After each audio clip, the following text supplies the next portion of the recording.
اعوذ باللہ من الشیطان الرجیم بسم اللہ الرحمن الرحیم وَلَقَدْ آتَيْنَا لُقْمَانَ الْحِكْمَةَ أَنِ اشْكُرْ لِلَّهِ وَمَنْ يَشْكُرْ فَإِنَّمَا يَشْكُرُ لِنَفْسِهِ وَمَنْ كَفَرَ فَإِنَّ اللَّهَ غَنِيٌّ حَمِيدٌ إِذْ قَالَ لُقْمَانُ لِابْنِهِ وَهُوَ يَعِظُهُ يَا بُنَيَّ لَا تُشْرِكْ بِاللَّهِ إِنَّ الشِّرْكَ لَظُلْمٌ عَظِيمٌ وَوَصَّيْنَا الْإِنسَانَ بِوَالِدَيْهِ حَمَلَتْهُ أُمُّهُ وَهْنًا عَلَى وَهْنٍ وَفِصَالُهُ فِي عَامَيْنِ أَنِ اشْكُرْ لِي وَلِوَالِدَيْكَ إِلَيَّ الْمَصِيرُ وَإِنْ جَاهَدَاكَ عَلَى أَنْ تُشْرِكَ بِي مَا لَيْسَ لَكَ بِهِ عِلْمٌ فَلَا تُطِعْهُمَا وَصَاحِبْهُمَا فِي الدُّنْيَا مَعْرُوفًا وَاتَّبِعْ سَبِيلَ مَنْ أَنَابَ إِلَيَّ ثُمَّ إِلَيَّ مَرْجِعُكُمْ فَأُنَبِّئُكُم بِمَا كُنتُمْ تَعْمَلُونَ يَا بُنَيَّ إِنَّهَا إِن تَكُ مِثْقَالَ حَبَّةٍ مِّنْ خَرْدَلٍ فَتَكُنْ فِي صَخْرَةٍ أَوْ فِي السَّمَاوَاتِ أَوْ فِي الْأَرْضِ يَأْتِ بِهَا اللَّهُ إِنَّ اللَّهَ لَطِيفٌ خَبِيرٌ يَا بُنَيَّ أَقِمِ الصَّلَاةَ وَأْمُرْ بِالْمَعْرُوفِ وَانْهَ عَنِ الْمُنكَرِ وَاصْبِرْ عَلَى مَا أَصَابَكَ إِنَّ ذَلِكَ مِنْ عَزْمِ الْأُمُورِ وَلَا تُصَعِّرْ خَدَّكَ لِلنَّاسِ وَلَا تَمْشِ فِي الْأَرْضِ مَرَحًا إِنَّ اللَّهَ لَا يُحِبُّ كُلَّ مُخْتَالٍ فَخُورٍ واقصد فی مشیک واغضض من صوتک ان انکر الاصوات لصوت الحمیر۔ یہ سورہ لقمان ہے۔ اس کا پہلا رکوع آپ لوگوں نے سنا، اس کا ترجمہ، اس کی تفسیری نکات۔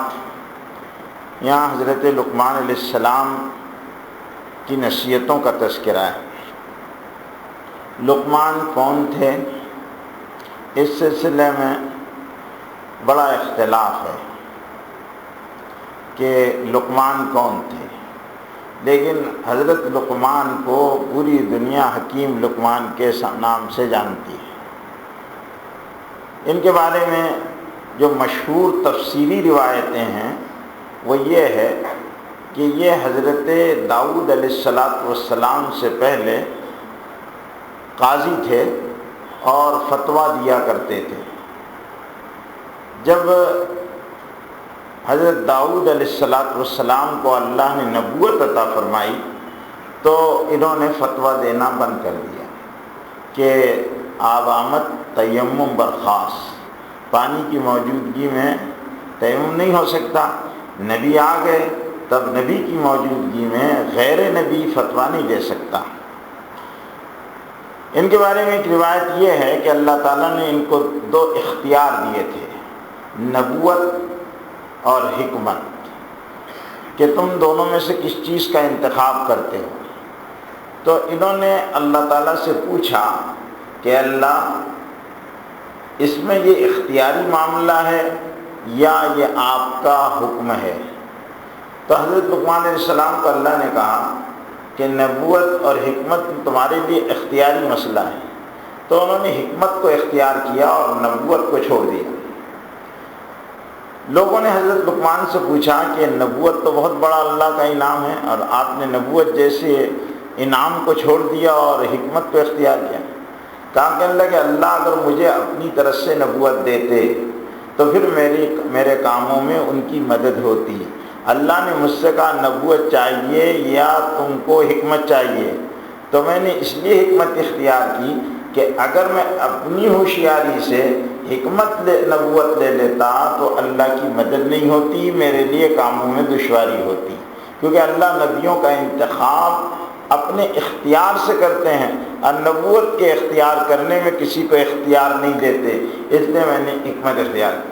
حضرت لقمان علیہ السلام کے بارے میں جو روایتیں ہیں ان کا نسب نامہ وغیرہ بعض لوگوں نے بیان کیا ہے، لیکن وہ کوئی تاریخی چیزیں نہیں ہیں اور ان کی کوئی سندیں نہیں ملتی۔ ان کے بارے میں چند باتیں جو مشہور ہے وہ یہ کہ یہ یمن کے رہنے والے تھے اور عربی النسل تھے، لیکن حضور اکرم صلی اللہ علیہ وسلم کی ایک روایت سے ان کے بارے میں اجمی غیر عربی النسل ہونا بھی ثابت ہے، حبشی النسل ہونا بھی ثابت ہے، لیکن جس روایت سے ان کا حبشی النسل ہونا ثابت ہے وہ روایت ضعیف ہے۔ البتہ ان کا جو حلیہ حضرت لقمان کا تھا، ان کے موٹے تھے، ان کا قد پستہ تھا، یہ بڑے پیٹ کے تھے اور گھٹے ہوئے بدن کے تھے، ایڑیاں ان کی پھٹی ہوئی تھی۔ ان کے بارے میں آتا ہے کہ ایک مرتبہ بڑی حکمت کی باتیں کرتے تھے۔ وہاں ابن منبہ ایک بہت بڑے محدث ہیں اور فقیہ ہیں، انہوں نے لکھا ہے کہ میں نے ہزاروں مواعظ ان کے پڑھے ہیں۔ عربوں میں یہ بہت مشہور آدمی تھے اور عرب ان کی باتوں کو ذکر کیا کرتے تھے۔ ان کی باتیں بڑی دور اندیشی کی اور حکیمانہ ہوا کرتی تھی اور بڑی فائدے کی ہوا کرتی تھی۔ ان سے ایک مرتبہ کسی نے پوچھا کہ تم اور میں فلانے جنگل میں بکریاں چرایا کرتے تھے، میں تم میں ایک تبدیلی دیکھ رہا ہوں کہ آج لوگ تمہاری باتوں کو سننے کے لیے جمع ہو جاتے ہیں اور تمہاری باتوں کو بڑے دھیان اور توجہ سے سنتے ہیں، کیا بات ہے؟ تو انہوں نے جو جواب دیا وہ یہ تھا کہ میں نے چند باتیں اپنے اوپر لازم کر لی، جو بھی یہ باتوں کو اپنے اوپر لازم کر لے گا اللہ اس پر حکمت کے دروازے کھول دے گا۔ وہ باتیں آپ کے اور میرے لیے بھی ہیں۔ ایک تو یہ کہ حلال کھانا، حرام سے بچنا، جو حلال کھائے گا، حرام سے بچے گا، اللہ اس پر حکمت کے دروازوں کو کھولے گا۔ جو کم بولے گا، زیادہ سنے گا، اللہ اس پر حکمت کے دروازوں کو کھولے گا۔ حضرت لقمان سے کسی نے پوچھا کہ تم کم بولتے ہو اور زیادہ سنتے ہو، تو انہوں نے کہا اگر بولنا کوئی اچھی بات ہوتی تو اللہ تعالیٰ کیا کرتے؟ 2 کان کی بجائے 2 زبان دیتے۔ اللہ نے 2 کان دیے، 1 زبان دی۔ اللہ نے 2 کان دیے، 1 زبان دی، اس لیے کہ کانوں سے سنو زیادہ اور زبان کم استعمال کرو، اس لیے جو کم بولے گا۔ اور ایک اور حکمت کی بات بتائی کہ جو اپنی نگاہوں کو نیچی رکھے گا اللہ اس پر حکمت کے دروازوں کو کھولے گا، اس پر نگاہوں کی حفاظت سے اللہ حکمت کے دروازوں کو کھولتا ہے۔ نگاہوں کی حفاظت سے اللہ حکمت اور تواضع سے اللہ مہربان ہوتے ہیں اور دل میں حکمتوں کو القاء کرتے ہیں اور ڈالتے ہیں۔ حضرت لقمان بڑے دانشور تھے اور بڑی حکیمانہ باتیں انہوں نے کہی ہے۔ وہی حکیمانہ باتیں قرآن مجید نے بھی یہاں ان کی ذکر کی ہے۔ یہ بات طے ہے کہ حضرت لقمان اللہ کے نبی نہیں تھے، یہ اس میں کوئی شک نہیں۔ بعض لوگ ان کو نبی کہتے ہیں، لیکن جمہور مفسرین نے اور پوری امت کے بڑے طبقے نے ان کی نبوت کا انکار کیا۔ اللہ کے وہ نیک بندے تھے، البتہ ان کی طرف بہت ساری باتیں اللہ کی طرف سے الہام کی جاتی تھی، اللہ ان کے دل میں ڈالتا تھا وہ باتیں، اس لیے ان کی باتوں کو اللہ تعالیٰ نے لوگوں کے لیے بیان کی ہے کہ ان کی باتوں کو سنو اور اس پر عمل کرو۔ اس سے ایک مسئلے کی بات میں بتا دیتا ہوں آپ کو کہ بعض لوگوں کے ذہن میں یہ ہوتا ہے کہ یہ بزرگوں کے عمل کائے کو لینا چاہیے، بزرگ حجت نہیں ہوتے، ہم کائے کو بزرگوں کی، بلکہ بعض لوگوں کی جرأت یہ ہے کہ وہ صحابہ کرام کے عمل کو بھی دلیل و حجت نہیں مانتے، جبکہ قرآن نے صحابہ کرام کے عمل کو دلیل و حجت کے طور پر پیش کیا ہے، اور حضور اکرم صلی اللہ علیہ وسلم نے بھی صحابہ کرام کے عمل کو حجت ہے۔ تو اللہ قرآن میں ان لوگوں کو جواب دے رہا کہ لقمان نبی نہیں تھے، لیکن لقمان کی باتیں جو ہے وہ امت کے لیے اور انسانوں کے لیے خیر اور بھلائی کی باتیں تھیں۔ تو اگر کسی کی ایسی باتیں جن میں خیر ہو اور بھلائی ہو اور وہ دلیل قطعی الثبوت اور قطعی الدلالہ یعنی قرآن کی دلیل سے نہ ٹکراتی ہو اور اس میں ظلم اور گناہ معصیت نہ ہو، تو اس بات کو قبول کیا جائے گا اور اس پر عمل کیا جائے گا۔ یہاں پر بڑی کام کی باتیں، بیٹھنے والے خاص طور سے جو لوگ ہیں وہ اس کو غور سے سنیں، بڑی حکمت کی باتیں۔ وَلَقَدْ آتَيْنَا لُقْمَانَ الْحِكْمَةَ، اور تحقیق ہم نے لقمان کو حکمت عطا کی۔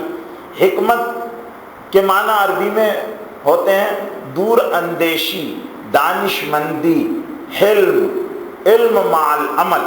اکثر علماء نے حکمت کے معنی جو مراد لیے ہیں علم بالعمل کے معنی لیے ہیں، یعنی وہ علم جو عمل کے ساتھ ہو اس عمل کو حکمت کہتے ہیں، اور جو علم عمل کے ساتھ نہ ہو اس عمل کو حکمت نہیں کہتے، اس کو حجت کہتے ہیں۔ حکمت میں اور حجت میں فرق ہے، حکمت میں اور حجت میں فرق ہے۔ حجت والا حجت ہی کرتا رہے گا اور اس میں باتوں سے باتیں وجود میں آئے گی، اور عمل کے ذریعے سے آدمی کو ترغیب اور تحریض ہوگی، کیونکہ اللہ نے عمل کے لیے کیا کہ آپ کو عمل اسی وقت تو لوگوں کے لیے کوئی بات اگر آپ کہیں گے تو لوگوں کے لیے اس میں دلچسپی ہوگی جب آدمی اس کو خود عمل کر کہنے والے کی زندگی میں دیکھے گا۔ اگر کہنے والے کی زندگی کے قول میں اور فعل میں تضاد ہوگا تو وہ قابل اتباع نہیں ہوگا۔ اس لیے اللہ نے تمام نبیوں کو جو دین لے کر بھیجا اس دین پر انہوں نے سختی سے عمل کیا، اور حضور اکرم صلی اللہ علیہ وسلم کے بارے میں قرآن کہتا ہے لَقَدْ كَانَ لَكُمْ فِي رَسُولِ اللَّهِ أُسْوَةٌ حَسَنَةٌ، تحقیق تمہارے لیے رسول اللہ کی زندگی نمونہ ہے، کیونکہ حضور صلی اللہ علیہ وسلم جتنا کہتے تھے اس سے زیادہ کرتے تھے، جتنا کہتے تھے اس سے زیادہ کرتے تھے۔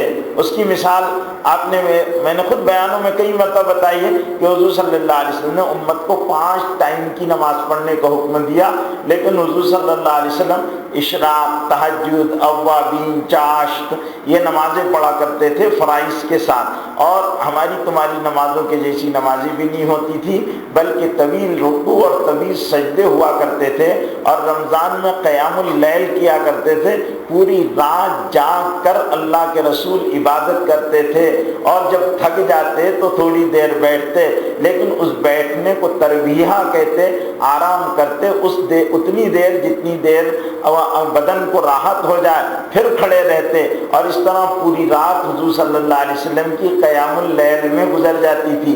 ہمارے ہاں قیام اللیل تراویح کی نماز ہے 8 پڑھو کہ 20 پڑھو، لیکن اس کے بعد ہوگی ساری رات خراب۔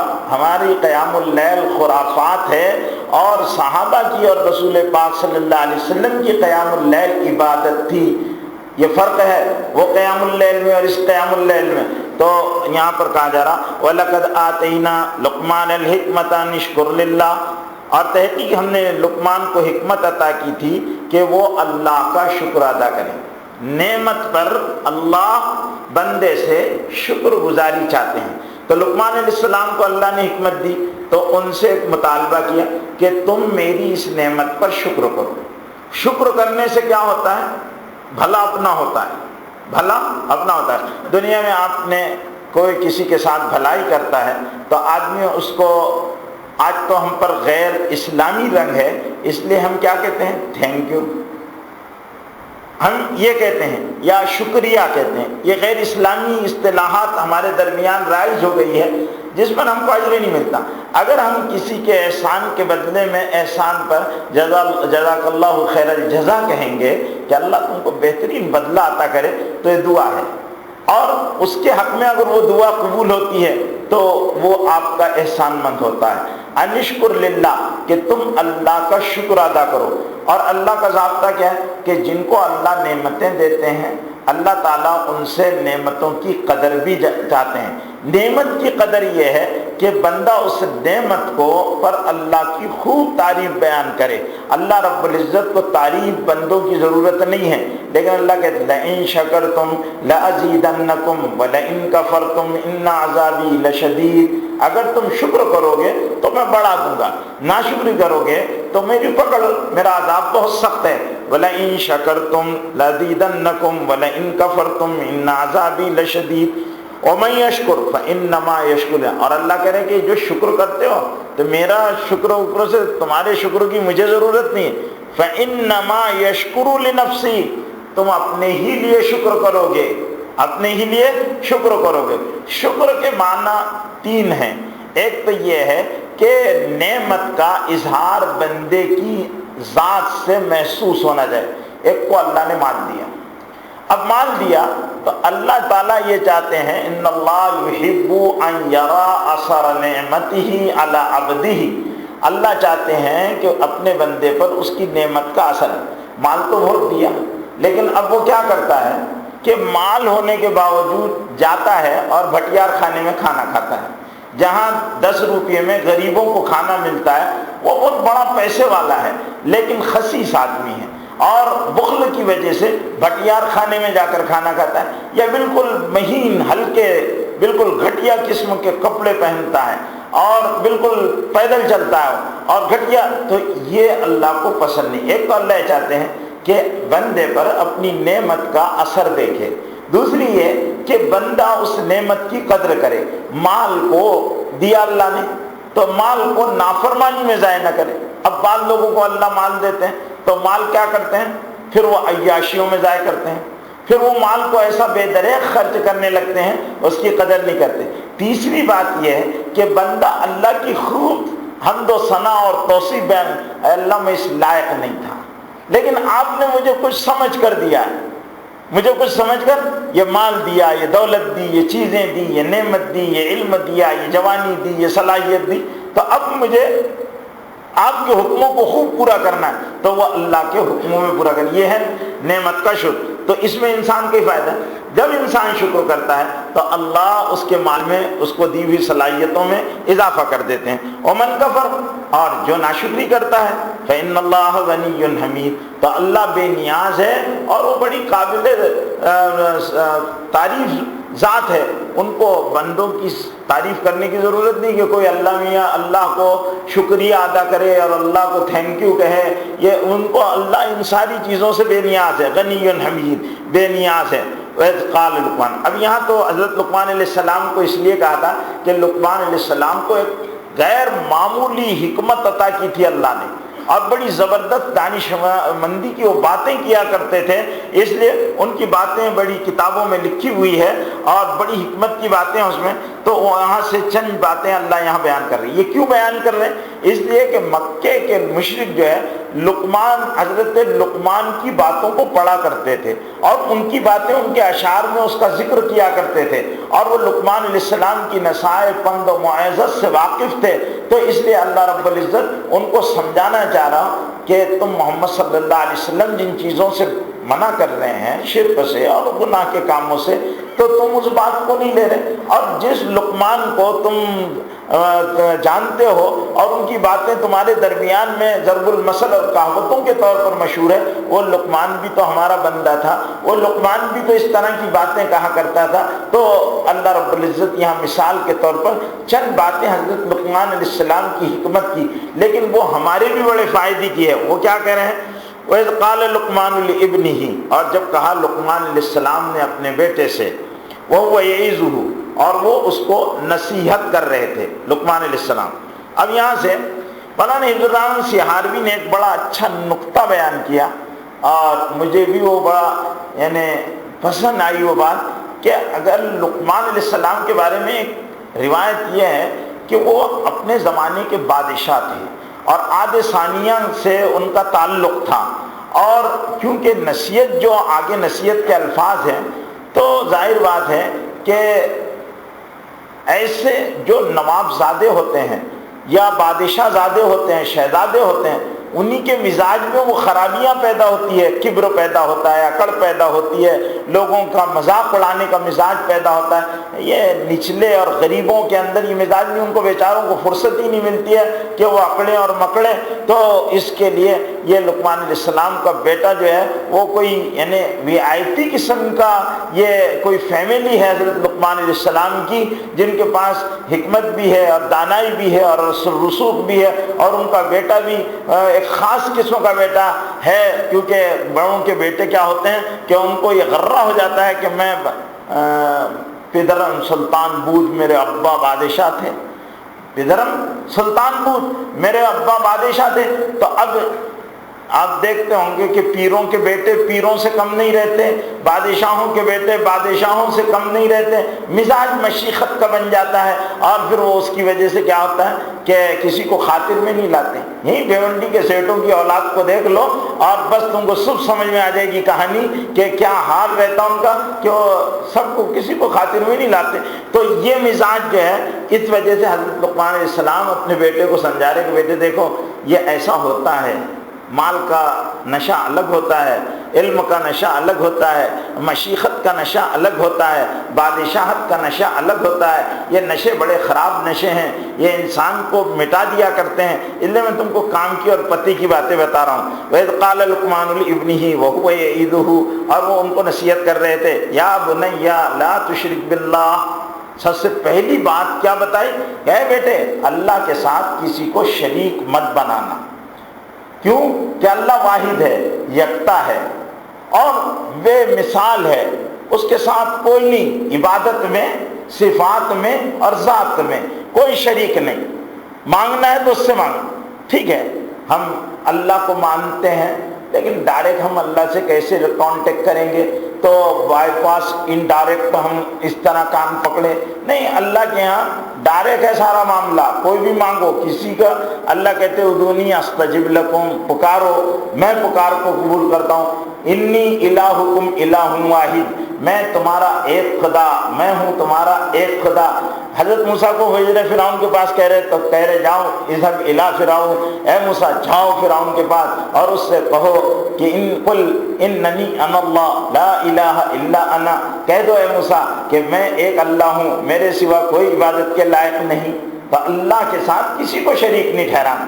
ذرا سا بھی شرک اگر آ گیا دل میں، ٹھیک ہے ہوتا ہے، اللہ ہے لیکن ذرا سا باوا سے بھی کچھ ہوتا ہے، وہاں بھی ذرا سا کچھ کر لینا چاہیے. بس یہ آدمی جو ہے یہاں مار کھا جائے گا. کرتے اللہ ہے. ذرا سا رائی کا دانہ، ایک معمولی دانہ ہے، اس کے برابر بھی گڑبڑی آ گئی تو معاملہ خراب ہو گیا. آگے اللہ بہت سخت، حضرت لقمان نے سمجھا ان الشرک لظلم عظیم، شرک جو ہے وہ بڑا زبردست ظلم ہے. ظلم کسے کہتے ہیں کہ جس کا حق ہے اس کو حق نہ دینا، اس کو ظلم کہتے ہیں. اور عربی میں وضع الشیء علی غیر محلہ کو ظلم کہتے ہیں. جیسے جوتا پیر میں رکھنے پہننے کی چیز ہے، کوئی آدمی سر میں پہن لے کہ چلو آج جوتا سر میں پہنیں گے، اور انڈر ویئر نیچے پہننے کی جگہ ہے، کوئی بولے کہ نہیں آج میں اوپر پہن لوں گا، تو یہ کیا ہوگا؟ لوگ کہیں گے پاگل ہے اور اس کو یہ ظلم کر رہا ہے. ظلم اس کو کہتے ہیں. اللہ کو عبادت کا حق دینا چاہیے. اللہ کی عبادت میں کسی کو شریک نہیں. مانگو اس سے وہ دیتا ہے، مانگو اس سے وہ دیتا ہے، وہ الہ ہے، عبادت کے لائق ہے، اسی سے مانگو. تو اب جب اللہ کا معاملہ یہ ہے تو اللہ کے حق کو چھین کر کسی کو بھی دے دیں. لوگ بتوں کو دے دیں، لوگ کسی اور کو، بزرگوں کو دے دیں، تو یہ حق جن کو دیا جا رہا ہے وہ اس کے حقدار نہیں ہیں. تو ظلم ہوا. اور اللہ رب العزت کے ہاں سب سے بڑا ظلم جو ہے وہ ہے، اور اللہ نے ابھی آپ نے تراویح میں سنا ان اللہ لا یغفر الشرک ویغفر ما دون ذلک، اللہ شرک کو معاف نہیں کرے گا، شرک کے علاوہ دوسرے گناہ اگر وہ چاہے گا تو. یہ نہیں کہ معاف کر دے گا، میں مولانا نے تو بولے تھے معاف کر دے گا، نہیں، وہ اللہ نے قرآن میں قید لگائی ہے. اگر وہ چاہے گا تو اس کی مرضی پر ہے، مالک کا کوئی مالک نہیں، مالک کا کوئی مالک نہیں، اللہ کا کوئی مالک نہیں. ان کے مزاج میں آ گیا معاف کر دیں گے، مزاج میں نہیں آیا پکڑ کر جھونک دیں گے. بات چھوٹی چھوٹی باتوں پر پکڑ لیتے ہیں اور بڑی بڑی باتوں کو نظر انداز کرتے ہیں. 100 کے قاتل، ایک آدمی نے 100 پوری سینچری کمپلیٹ کی مرڈر کر کر کر کر، اور اللہ نے اس کو معاف کر دیا. جا معاف کر دیا، ان کو کون بولنے والا ہے؟ معاف کر دیا. اور ذرا سی ایک فاحشہ عورت نے ایک خارشتی کتے کو پانی پلا دیا، اللہ نے اس کو معاف کر دیا. اور ایک عبادت پوری زندگی کرنے والے نے ذرا سی غلطی کر دی، اللہ تعالیٰ نے اس کو مردود کر دیا، شیطان کو مردود کر دیا گیا. تو اللہ کا معاملہ عجیب ہے، اس لیے اللہ کے ساتھ کوئی شرک نہیں کرنا چاہیے. ان الظلم ان الشرک لظلم عظیم، شرک بڑا زبردست ظلم ہے، اس سے بچو. خاص طور سے شرک نہیں کرنا، یہ عقیدے کا بہت بڑا مسئلہ ہے. حضرت لقمان علیہ السلام کی پہلی وصیت اللہ کے ساتھ کسی کو شریک نہیں ٹھہرانا. جب یہ اپنے بیٹے کو یہ بات بتا رہے تھے تو اللہ تعالیٰ نے یہاں قرآن میں جملہ معترضہ کے طور پر ایک بات بیان کر دی. وَوَصَّيْنَا الْإِنسَانَ بِوَالِدَيْهِ حَمَلَتْهُ أُمُّهُ وَهْنًا عَلَى وَهْنٍ وَفِصَالُهُ فِي عَامَيْنِ أَنِ اشْكُرْ لِي وَلِوَالِدَيْكَ إِلَيَّ الْمَصِيرُ. ہم نے وصیت کی، اللہ کیا کہہ رہے ہیں؟ ہم نے وصیت کی انسان کو اپنے ماں باپ کے ساتھ، ماں والدیہ اپنے ماں باپ کے ساتھ حسن سلوک کرنے کی. حملتہ، حسن سلوک کی بنیاد کیا ہے، اس کا ریزن کیا ہے؟ تو حملتہ امہ وہنا علی وہن، اس کی ماں اس کو پیٹ میں اٹھاتی ہے، جب اس کا ماں کو حمل ٹھہرتا ہے اور وہ پریگنینٹ ہوتی ہے تو وہ اس کو اٹھاتی ہے کمزوری پر وہنن علی وہن، یعنی اس میں وہ 9 مہینے میں کمزور ہو جاتی ہے، ماں حمل کے ایام میں کمزور ہو جاتی ہے، لیکن اس کے باوجود وہ بچے کو اٹھاتی ہے۔ تو کیا اللہ کا بچے کا ماں کا اولاد پر ماں کا احسان نہیں ہے؟ حملتہ امہ وہنن علی وہن، حملتہ امہ وہنن علی وہن، ماں نے اس کو اٹھایا ہے حمل میں کمزور، ضعیف، ضعف کے بعد ضعف برداشت کر یعنی کمزور ہو گئی وہ، لیکن اس کے باوجود بھی، اور پھر صرف یہ نہیں کہ 9 مہینے 10 دن تک وہ ماں اس کو پیٹ میں اٹھا کر گھومتے رہی، بلکہ اس کے بعد وہ بچہ جب پیدا ہوتا ہے اس وقت جو عورت کو لیبر پین ہوتے ہیں، اور اس کے بعد جو بچے کی پیدائش کی سختی سے ماں گزرتی ہے، اگر انسان اپنے جسم کی کھال کی جوتی بنائے اور اپنی ماں کو پہنا دے تو وہ آہ کا بدل نہیں ہو سکتا جو ماں نے اس لیبر پین کے وقت جو اس کی شدت تکلیف کی وجہ سے وہ آواز نکلی تھی اس کا بدل نہیں ہو سکتا۔ اتنی سخت تکلیف کے بعد تو اللہ جہاں اپنا حق لقمان اپنے بیٹے کو سمجھا رہے تو اللہ نے کہا میرا بھی حق ہے کہ میں بتاؤں کہ اپنے باپ کا بھی حق ادا کرو اور اپنی ماں کا بھی حق ادا کرو۔ وَوَصَّيْنَا الْإِنسَانَ بِوَالِدَيْهِ حَمَلَتْهُ أُمُّهُ وَهْنًا عَلَى وَهْنٍ، اور ہم نے وصیت کی انسان کو کہ وہ اپنی والدہ کے ساتھ، والدہ اپنے والدین کے ساتھ، وہ امہ وحملت امہ، اور باپ کو نہیں، پہلے ماں کا ذکر کیا کیونکہ سب سے زیادہ اولاد کے لیے ماں تکلیف برداشت کرتی ہے، اور پھر اس کے بعد جب بچہ پیدا ہو جاتا ہے تو دودھ پلانے کا جو زمانہ ہے وہ اور زیادہ تکلیف کا ہے۔ خون جگر ماں کا دودھ میں تبدیل ہوتا ہے اور بدن کا پورا خون دودھ بنتا ہے، پھر اس کے بعد ماں اس کو پلاتی ہے، اور صرف دودھ پلانے کا مسئلہ نہیں ہے، یہ پتا جو ہے وہ روتا ہے، ہکتا ہے، متتا ہے، بیمار ہے، چینچی کر رہا، بل بلا رہا، راتوں کو پریشان کر رہا۔ تو آپ نے بھی دیکھا ہوگا گھروں میں چھوٹے چھوٹے بچے، ابا تو کھراٹے لے کر سو رہے ہیں گویا کوئلے کا انجن چل رہا ہے، پورا گاؤں کانپ کا، لیکن وہ ماں ہے کہ بیچاری ابا پڑا ہوا ہے ادھر، اس کو کیا پتہ کہ وہ ماں اور بیٹے کی رات کیسے گزر رہی، وہ تھوڑی تھوڑی لمحوں کے بعد اٹھتی ہے، پوری رات ماں کی جاگنے میں گزر جاتی ہے، اور بچوں میں 15 دن کے سے ان کے اندر ایک تبدیلی ہوتی ہے، وہ 15 دن رات میں سوتے ہیں، 15 دن میں سوتے ہیں، جب راتوں میں جاگتے ہیں تو دنوں میں سوتے ہیں۔ اب ماں بیچاری دن میں بھی نہیں، وہ اس کے پھالیاں دھو رہی ہے، گومت کے کپڑے دھو رہی ہے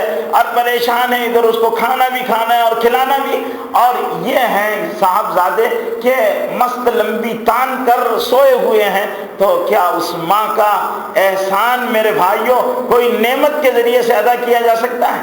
کتنا بڑا احسان! اس لیے ماں کا بدل کوئی چیز نہیں ہو سکتی دنیا میں، ماں کا بدل دنیا میں کوئی چیز نہیں ہو سکتی، اس لیے اللہ بتا رہے اب جب ماں اور باپ کا اتنا بڑا حق ہے تو ماں اور باپ اصل تھوڑی ہے، ماں اور باپ اصل نہیں ہے، وہ تو سبب ہے۔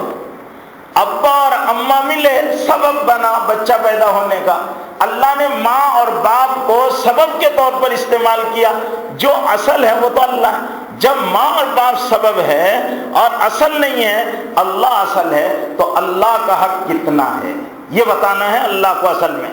اور جس طرح ایک ماں باپ کے خاطر بیٹا بڑے سے بڑے قربانی دیتا ہے، اور ایک اولاد ماں باپ کے لیے بڑی سے بڑی قربانی دیتے ہیں، اور کوئی ماں باپ اپنی اولاد کا برا نہیں چاہتے اور ان کے لیے خیر چاہتے ہیں، تو اللہ رب العزت اپنے بندوں کا بھلا برا کیسے چاہ سکتے ہیں؟ یہ سارے مضامین اس مختصر سی آیت میں اللہ رب العزت نے بیان فرما دیے۔ وَوَصَّيْنَا الْإِنسَانَ بِوَالِدَيْهِ حَمَلَتْهُ أُمُّهُ وَوَهْنًا عَلَى وَهْنٍ وَفِصَالُهُ فِي عَامَيْنِ، اور اس کا دودھ پلا کر، فصال کہتے ہیں دودھ چھوڑنے کا زمانہ، 2 سال میں دودھ چھوڑتا ہے بچہ۔ آگے سورہ میں اس کو بیان کر دیا ہے کہ یہ 2 سال کیا ہے، حملہ و فصالہ 30 شہرا، قرآن مجید کی دوسری آیت میں کہ ماں کے پیٹ میں جو بچہ رہتا ہے، مدت حمل اور دودھ پلانا یہ 30 مہینے، اگر 6 مہینے کا حمل ہے تو 2 سال دودھ پلانا ہے، اگر 2 سال کا حمل ہے تو 6 مہینے دودھ پلانا ہے۔ یہ اس میں بڑی تفصیلات ہیں، میں اس وقت تو مسائل کی تفصیلات اور جو تفصیلی نکات ہیں وہ نہیں بیان کروں گا۔ وَفِصَالُهُ فِي عَامَيْنِ، 2 سال تک دودھ پلانا۔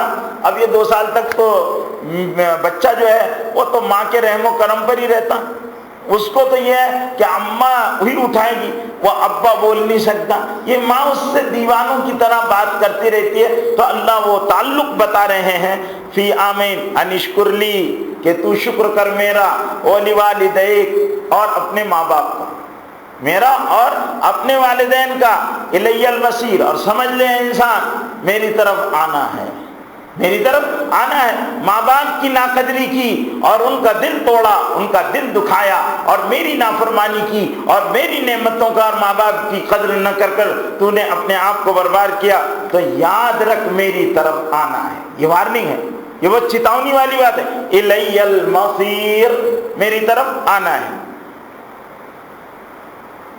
ٹھیک ہے، باقی ابھی تو بڑے اہم مضامین ہیں جو انشاءاللہ کل بیان کیے جائیں گے۔ اللہم صلی علی سیدنا و شفیعنا و حبیبنا و نبینا مولانا محمد وبارک وسلم۔ اللہم لک الحمد کلہ و لک الشکر کلہ، علانیتہ و سرہ، عز جارک و جل ثناؤک، لا الہ غیرک، جزا اللہ ان محمدا صلی اللہ علیہ وسلم کما ہوا اہلہ۔ اللہم صلی علی محمد و آلہ الف الف مرہ۔ اے اللہ، ہمارے ماں باپ جن کو تو نے دیے، اے اللہ اس نعمت کی ہم سے ناقدری ہوئی، ہمیں معاف فرما دے۔ اے اللہ جن کو ماں باپ تو نے دیے ان کو قدردانی عطا فرما، جن کے ماں باپ تو نے ان سے چھین لیے، اے اللہ انہوں نے کیسی نعمت کھو دی ہے، اے اللہ ان کے لیے ان کو بھلائیاں کرنے اور نیکیاں کرنے کی توفیق عطا فرما۔ اے اللہ اس مجمع میں سے جس کے ماں باپ دنیا سے جا چکے ہیں، اے اللہ ان کے ماں باپ کی قبروں کو نور سے منور فرما دے، ان کی سیئات کو حسنات سے مبدل فرما دے، ان کو جنت الفردوس میں اعلیٰ مقام عطا فرما۔ اے اللہ جن کے والدین زندہ ہیں، اے اللہ ان کو ان کی قدردانی کرنے کی توفیق عطا فرما، ان کے ساتھ حسن سلوک کی توفیق عطا فرما۔ اے اللہ ہم سب کو دین دنیا کی بھلائیاں عطا فرما، تیرے ساتھ اے اللہ شرک سے ہم کو بچا اور تیری محبت عطا فرما، اور تیرے ساتھ سے تعلق قائم کرنے کی توفیق عطا فرما۔ اے اللہ تیرے حق کو، تیری ذات کو، تیرے صفات کو پہچاننے کی توفیق عطا فرما۔ اے اللہ حضور پاک صلی اللہ علیہ وسلم کی قبر اطہر پر رحمت نازل فرما، پوری امت پر کرم فرما، حاجات خیر کو غیب سے پورا فرما، ہر پریشان حال کی پریشانیوں کو دور فرما۔ اے اللہ اپنے کرم سے دعا کو قبول فرما۔ ربنا تقبل منا انک انت السمیع العلیم وتب علینا انک انت التواب الرحیم، وصلی اللہ تعالی علی النبی الامی الکریم وعلی آلہ وصحبہ اجمعین، آمین برحمتک یا ارحم الراحمین۔